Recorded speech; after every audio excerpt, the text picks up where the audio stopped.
नमस्कार, स्वागत है आपका हेडलाइंस इंडिया पर। मैं हूं नवीन चौहान। उत्तर प्रदेश चुनाव पर अब हर किसी की नजर है। जिस वक्त मैं बातचीत कर रहा हूं, आज के दिन महापंचायत भी मुजफ्फरनगर में हो रही है।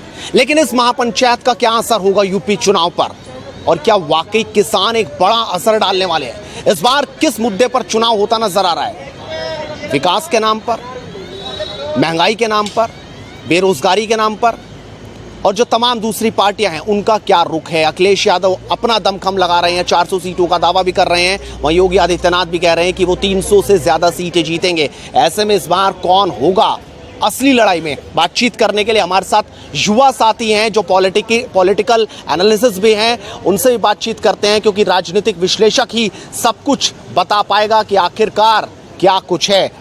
तो शिवम जी, किस तरीके से देखते हैं यूपी चुनाव? कहां नजर आ रहा है? सर्वे तो बहुत कुछ बता रहे हैं, कोई 267 सीटें दिखा रहा है तो कोई 300 के आसपास नजर आ रही है, लेकिन असली तस्वीर यूपी की होती क्या नजर आ रही है?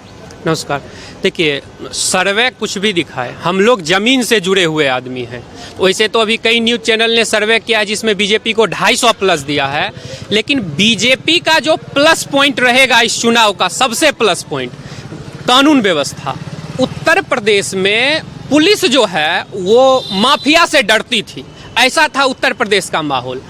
आज जो है क्रिमिनल, भारत के इतिहास में पहला बार ऐसा हुआ है कि क्रिमिनल गला में तख्ती बांध के बोल रहा है कि मुझे एनकाउंटर मत कीजिए, मुझे अरेस्ट करके जेल में डाल दीजिए। तो ये भारत के इतिहास में पहली बार हुआ है। मुख्तार अंसारी को देख लीजिए, पंजाब से घसीटा गया। विकास दुबे को देख लीजिए, एक गद्दार जो था जिसने सैकड़ों लोगों को मारा था, उसको दे दिया था। कानून व्यवस्था एक प्लस पॉइंट। महिला वोटर योगी से, बीजेपी को इससे जुड़ेगी।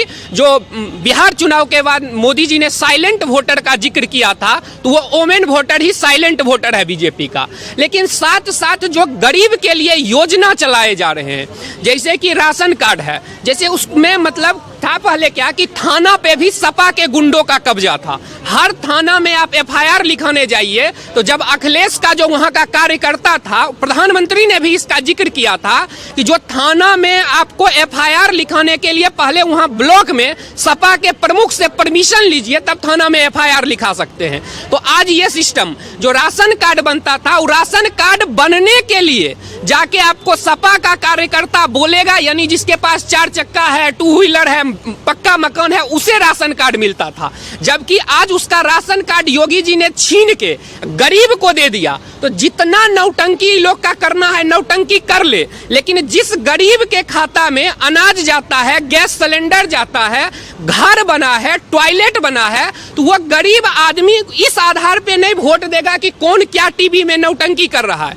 वो गरीब आदमी देखेगा कि सो के उठते हैं तो हमको खेत में जो जाना पड़ता था, महिला जो दिन दिन भर परेशान रहती थी, घर की माताएं, कि उनके पास वॉशरूम का व्यवस्था नहीं था, जब सूर्य ढलती थी तब खेत में जाते थे।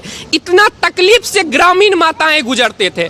आज मोदी जी ने जब उनके लिए शौचालय बना दिया है, तो वो कुछ भी हो जाए वो मोदी जी को ही वोट देंगे। जब उनके पास पक्का मकान है, जब बारिश होती थी तो उनके घर में पानी गिरती थी और वो बारिश में खाना नहीं बना पाते थे, पढ़ नहीं पाते थे।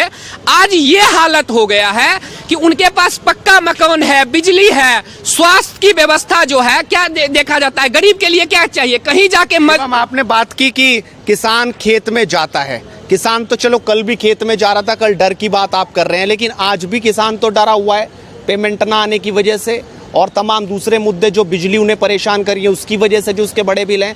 तो क्या ये मुद्दा भी इस बार हावी रहेगा? क्योंकि ये जिस वक्त हम बात कर रहे हैं, किसान भारी संख्या में मुजफ्फरनगर में बैठे हुए हैं, और पिछले 9 महीने से तो तमाम बॉर्डर्स दिल्ली के सील हैं। तो आपको क्या लग रहा है, ये किसान वाला मुद्दा इस बार कुछ चमत्कार करेगा विपक्षियों के लिए क्या? देखिए, कर्नाटक चुनाव में मायावती, सोनिया गांधी स्टेज पर हाथ मिला के खड़ा हुए थे, बोले थे मोदी को उखाड़ के फेंक देंगे।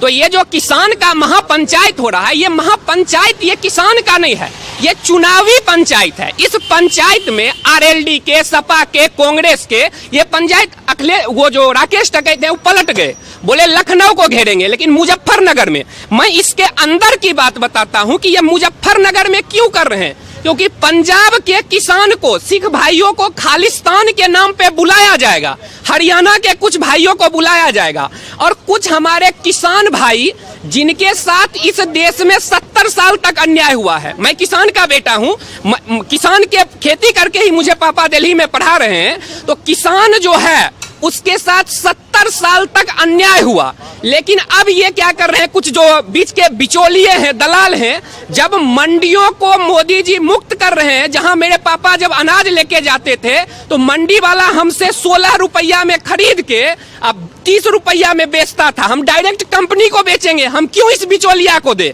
तो हम किसान साथ हैं, लेकिन राकेश डकैत जो है, राकेश डकैत कहिए, ये क्या किया है, ये एक अफवाह फैला दिया है किसान भाइयों में। जैसे ग्रामीण एरिया में कभी कभार अफवाह फैल जाता है। जब मैं 10th पर पढ़ता था कि नमक खत्म हो गया है तो लोग नमक खरीदने दौड़ गए थे, उसी तरह ये अफवाह फैला दिया है कि किसान का जमीन छीन लिया जाएगा। किसान भाई जो हैं, मासूम किसान भाई, उनके दिमाग में ये अफवाह डाल दिया है कि आपका जमीन कंपनी। अरे भाई, अभी एक पत्रकार ने एक टीवी चैनल पे एक्सपोज किया राकेश डकैत को। जब वो महिला पत्रकार पूछी कि इस कानून में कहां लिखा हुआ है कि जो जमीन छीन लिया जाएगा, तो ये नहीं बोल पाया, एक्सपोज हो गया, जो ट्विटर पे काफी वायरल हुआ था। तो ये जो राकेश डकैत है, इस सत्ता पाने के लिए, कुर्सी के लिए, और अपने बेटा राजस्थान में ठेकेदारी मिल रहा है, ये मुझे बता दे कि कौन सा फॉर्मूला है जिस फॉर्मूला से ये करोड़पति बन गया। मैं भी किसान हूं और भी किसान है, ये फॉर्मूला बता दे, उस फॉर्मूला से हम सभी किसान करोड़पति हो जाएंगे, जो फॉर्मूला से राकेश डकैत करोड़पति हुआ है। और ये जो पंचायत कर रहा है, इसका बस एक ही मकसद है, खालिस्तानी, जिहादी, चाइना, ये पाकिस्तान का, ये सब मिलके मोदी को सत्ता से हटाना चाहता है। उसके लिए यूपी से ही रास्ता जाता है। पहले योगी को सत्ता से हटाएगा, और जब योगी हट जाएंगे तो मोदी को हटाएगा। तो इन लोग का ये जो किसान पंचायत है, ये किसान भाई मासूम हैं। उन्हें जमीन छीनने के नाम पे, जिस तरह लोग बेटा से प्यार करता है, उसी तरह किसान जो है, वो किसान जो है अपने जमीन से प्यार करते हैं। तो उनके दिमाग में जब आप ये डाल दीजिएगा कि आपका जमीन छीन लिया जाएगा, तो वह तो मासूम है। लेकिन ये जो आढ़तिये हैं, ये फंडिंग कर रहे हैं। चाइना जो है वो चाहता है कि भारत का इकोनॉमी मजबूत नहीं हो, क्योंकि अगर भारत का अर्थव्यवस्था मजबूत होता है तो भारत सेना का इक्विपमेंट राफेल आया है, उसे षड्यंत्र करके रोका, लेकिन राफेल मोदी जी ले आए और जनता ने साथ दिया। तो जब भारत की अर्थव्यवस्था मजबूत होगी तो हमारा सेना मजबूत होगा, एशिया में हम बॉस बनेंगे, फिर सुपर पावर बनेंगे। लेकिन चाइना भारत में पैसा, चाइना की तो चलती रहेगी, लेकिन अभी यूपी पे बात करते हैं। मायावती भी मैदान में इस बार, दलित वोट बैंक पर उनकी लगातार नजर रहती है। ब्राह्मण सम्मेलन वो लगातार कर रही है, उनको जुटाने में लगे, अखिलेश भी जुटाने में लग रहे हैं। ये ब्राह्मण वोटर और दलित वोटर इस बार क्या करेगा? देखिए, जहां तक रात रही ब्राह्मण और दलित का, तो पहले मैं ब्राह्मण को लेता हूं। ब्राह्मण जो है ना, ब्राह्मण समाज इस आधार पे नहीं वोट देगा कि जो मतलब हम विकास दुबे क्रिमिनल, भारत के मतलब अध्यात्म में जाइए, रावण क्या था? रावण ब्राह्मण था, उसको मारे कौन? एक क्षत्रिय वर्ण के व्यक्ति राम ने मारा। लेकिन ब्राह्मण पूजा किसकी करता है? तो ब्राह्मण सबसे ज्यादा राम की पूजा करता है। यानी ब्राह्मण जो है वो व्यक्तित्व देखता है, ना कि वो वर्ण व्यवस्था में विश्वास करता है। तो इसीलिए विकास दुबे एक क्रिमिनल था, और क्रिमिनल को मारना कोई अपराध नहीं है। तो पूर्ण ब्राह्मण समाज उनके साथ है। ब्राह्मण समाज के मन में ये बात है कि आज सतीश मिश्रा जो भी बोल ले, लेकिन याद है कि कहा जाता था, तिलक तराजू और तलवार इनको मारो जूते चार। ब्राह्मण जिस राम की आराधना करते थे, वहां पे बसपा के नेता बोलते थे कि जहां राम मंदिर है वहां शौचालय बनवा दो। ये मैं नहीं बोल रहा हूं, ये बसपा के नेता ने बोला था कि वहां शौचालय बना दो जहां ब्राह्मण हिंदू का आस्था का केंद्र है। तो ब्राह्मण जो है वो इस तरह के छलावे में नहीं आएगा कि विकास दुबे, अरे भाई विकास दुबे क्रिमिनल था। क्रिमिनल को मारना कब से अपराध हो गया? हमारे आराध्य देव राम ने ब्राह्मण वर्ण के व्यक्ति रावण को मारा। संपूर्ण हिंदुस्तान जो है वो राम की पूजा करता है, ना कि ब्राह्मण रावण की। हाँ, ये जिहादियों में होता है कि अगर अफजल गुरु आतंकवादी है तो अफजल गुरु को मार दीजिए, याकूब मेमन को मार दीजिए, तो मौलाना जिहाद के नाम पे उसके पक्ष में खड़ा होता है, फतवा दे देता है, तो मुस्लिम समाज वोट दे देता है।